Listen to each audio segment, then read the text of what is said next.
Alright, good morning folks. We are on day 2 of our Owyhee Canyonlands adventure. Donald's outside kind of getting a few things worked out with his camp.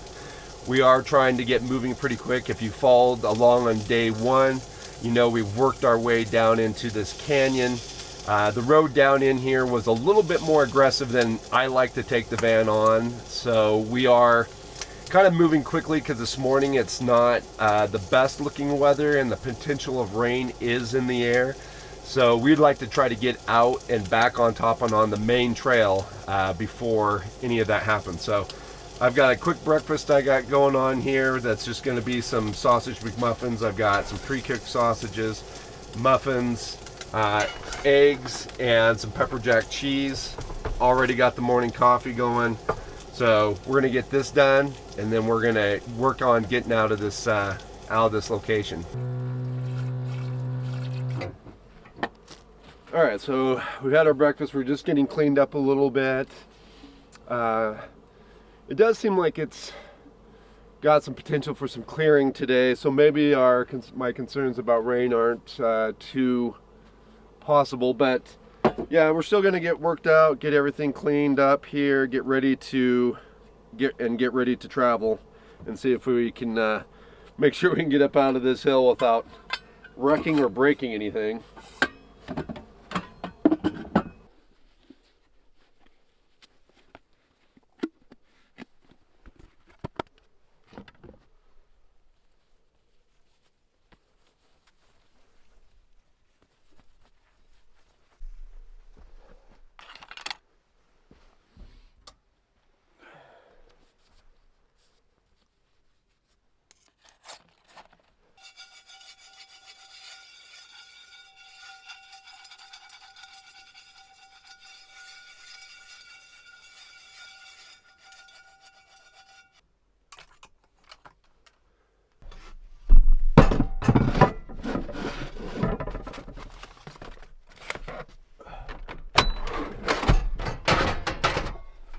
Okay, so one issue I am having right now with my current build that I've found since we've been dealing with so much mud on this particular trip is I'm getting mud inside my exhaust and air intake that is for my Propex heater inside the van. Typically they're hose connected to this bar down here, but unfortunately since they're between the front and back tires, there's constantly something being thrown up at them. So I'm going to have to figure out a different solution for this once I get back to town. But for temporary solution, I'm just going to throw a bag over them and tie wrap that bag over the top. And then I'll tie wrap it up here to the ladder so it's up out of the way and away from any potential brush. But it'll be kind of a pain because I'll have to cut these tie wraps every night when I want to use the heater. But it's still better than having to spend as much time as I did last night getting them all cleared out.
All right, coming out of that trail wasn't as bad as I thought it was going to be. In fact, it wasn't as bad as I kind of even remember it last night. I think last night my biggest thing was I was fairly tired from driving the trail all day, and it was getting dark, and I just wasn't interested at all in doing an aggressive trail.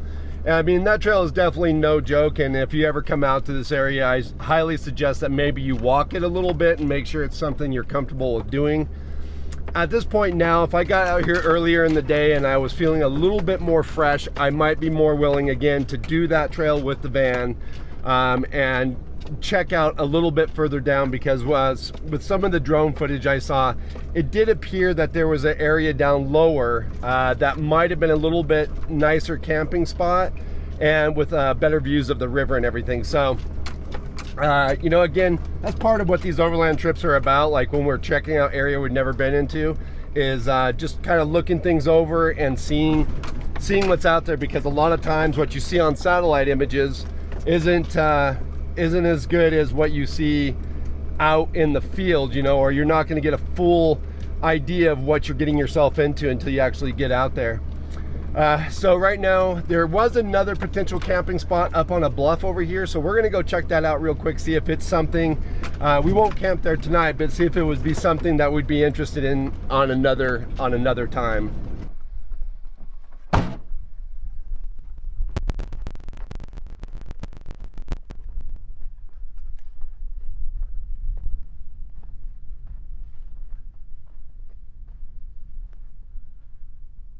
Oh man, I tell you what guys, as far as views goes, this one definitely does not suck.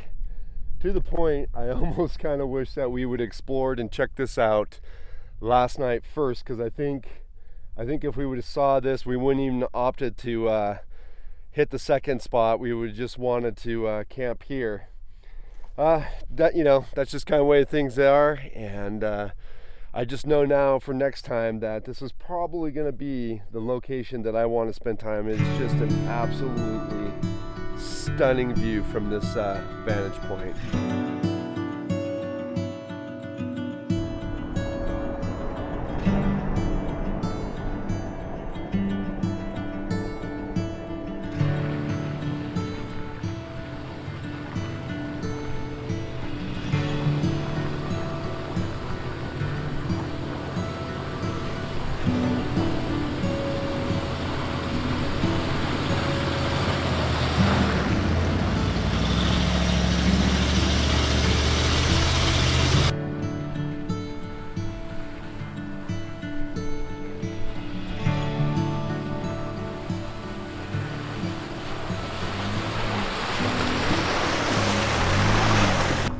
All right, folks, well, we've made it to the Rome station. We're filling up the van.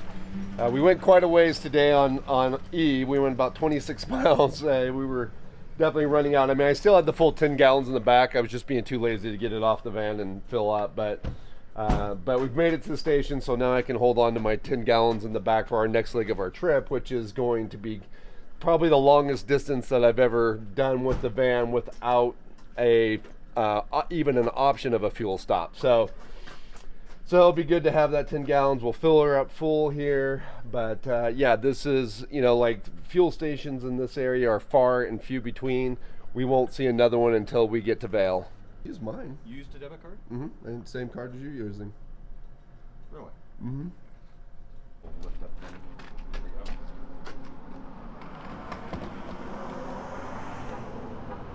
All right.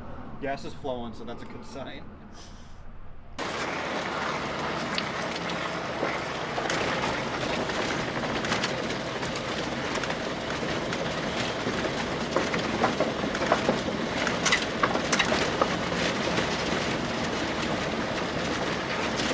All right, we're leaving the little town of Rome. We're gonna shoot right across the Owyhee River and over onto the east side of it, and that's where we're going to spend most of our adventuring. When you go this direction right out of Rome, you end up going across a bridge, and what looks like you're gonna drive right into somebody's property, but it really is a public access road through and into the public land area.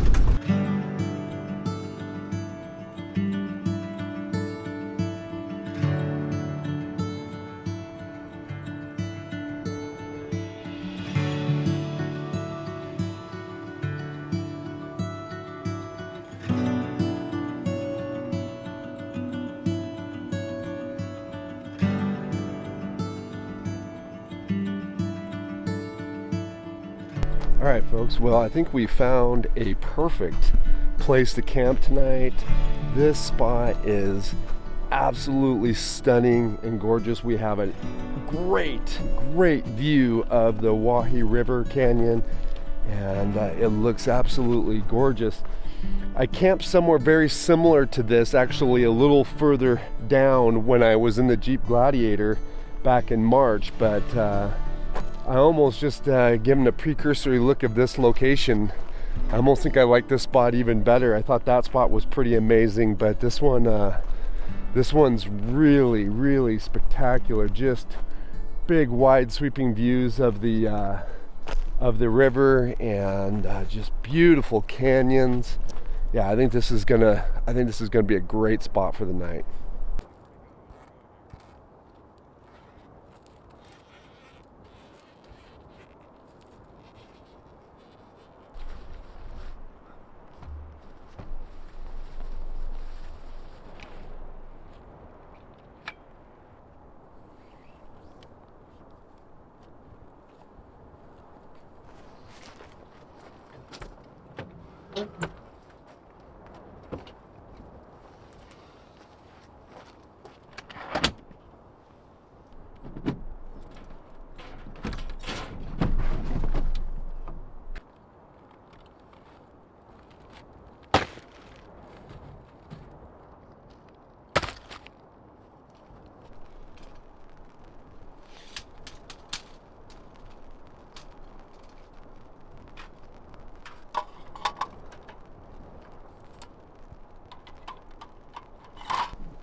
With our camp set up, we sat for a bit under the cover of our awnings, listening to the light patter of rain and looking out over the epic view that laid out before us.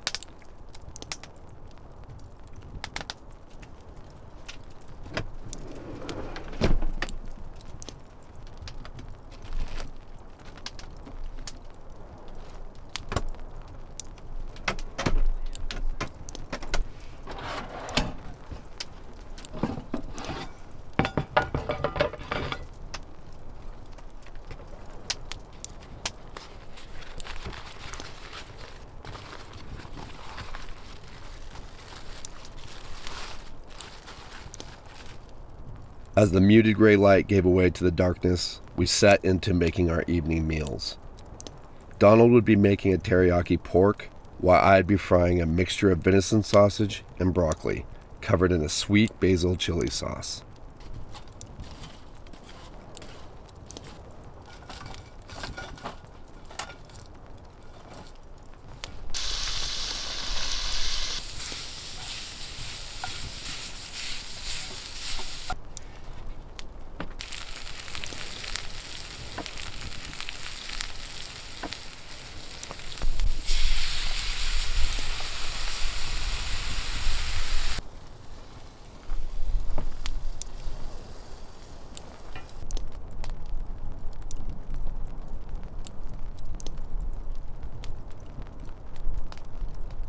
With dinner behind us, we sat and listened to the crackling of the fire, and though the darkness had obscured our view of the canyon, we could still hear the meandering of the river as it flowed below us. It was an experiment, but it turned out just fine. I did use some teriyaki sauce from a jar, but part of it is there was also like a white wine reduction. There was no white wine reduction in mine. This brings us to the end of day 2. If you enjoyed this video, please do comment and like the video, and if you're not already, please do subscribe, and we'll see you again outside.